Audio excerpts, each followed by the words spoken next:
शांति तो इतना अच्छा चाहता है चीन, मनीष, शांति तो इतनी अच्छी चाहता है चीन कि कोई पड़ोसी नहीं है जिससे उसका विवाद ना हो सीमा को लेकर। पड़ोसी छोड़िए, दूर दूर तक अफ्रीकन मुल्क और जापान तक उसके विवाद चल रहे हैं। तो शांति कितनी अच्छी चाहता है ये तो दुनिया समझ रही है। तो चीन क्या समझ रहा है, क्या इससे किसी को फर्क पड़ता है?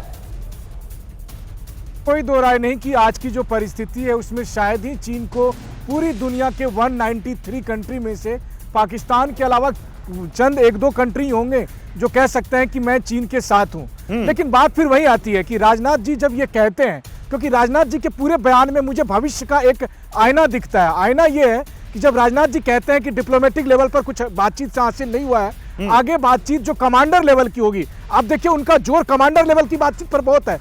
ये अपने आप में संकेत है कि दिल्ली ने दरअसल ये सारी जिम्मेदारी वहां की सेना और वहां पर हमारे कमांडर को दे रखी है। यानी कि एक एक इंच को लेकर सबसे ज्यादा जो अगर कोई व्यक्ति वहां जानता है, समझता है, तो वो वहां पर हमारी सेना के ऑफिसर्स हैं, हमारे कमांडर हैं। तो कमांडर के हाथ में ये दी गई है। आपने बड़ी बात कही है। मैं चाहता हूं इस पर एक बार अशोक सर भी कुछ बोलें। अशोक सर, देखिए राजनाथ सिंह ये कह रहे हैं कि मिलिट्री लेवल पर, डिप्लोमेटिक लेवल पर बातचीत हमने की है, लेकिन बातचीत का कोई नतीजा नहीं निकला है। गोल-मोल बातें नहीं की। उन्होंने बिल्कुल साफ कह दिया कि अभी भी हम यहाँ पर जीरो रिजल्ट की स्थिति में हैं। तो ऐसे में क्या वो ये बता रहे हैं कि मिलिट्री लेवल, ग्लोबल और डिप्लोमेटिक लेवल पर बातचीत तो भारत कर रहा है, लेकिन भारत दुनिया को ये बता रहा है कि हम बातचीत करने के साथ साथ वो हर उस ऑप्शन के लिए तैयार हैं जिसकी तरफ अगर चाइना बढ़ना चाहता है, चाहे वो युद्ध ही क्यों ना हो।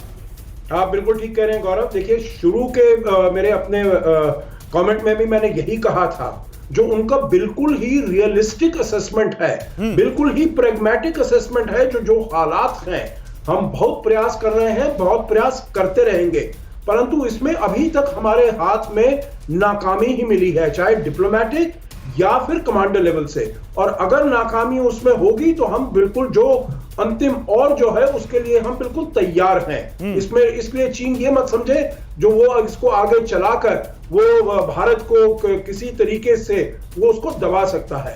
हम बिल्कुल तैयार हैं। और मैं इसी पर एक कमेंट चाहूंगा राज सर का। राज सर देखिए, क्योंकि आप तो फोर्सेस को समझते हैं, उनकी साइकोलॉजी को, उनके इमोशंस को समझते हैं। जब देश का रक्षा मंत्री इस तरह से चीन और पाकिस्तान जैसे दुश्मनों को चुनौती देता हो तो फोर्सेस का मनोबल किस लेवल पर होता है सर?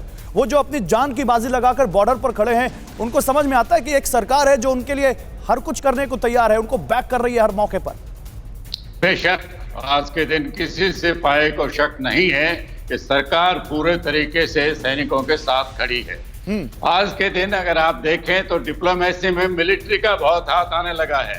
हमारे सेना प्रमुख सऊदी अरेबिया गए, अबू धाबी गए, बर्मा भी गए, नेपाल भी, अभी साउथ कोरिया गए हुए हैं। तो एक अच्छी डेवलपमेंट है कंट्री की ताकत के लिए। जहां तक मनोबल का सवाल है, जवान का मनोबल सही है। वो जो टास्क उनको मिली है वो देश को सुरक्षित रखेंगे।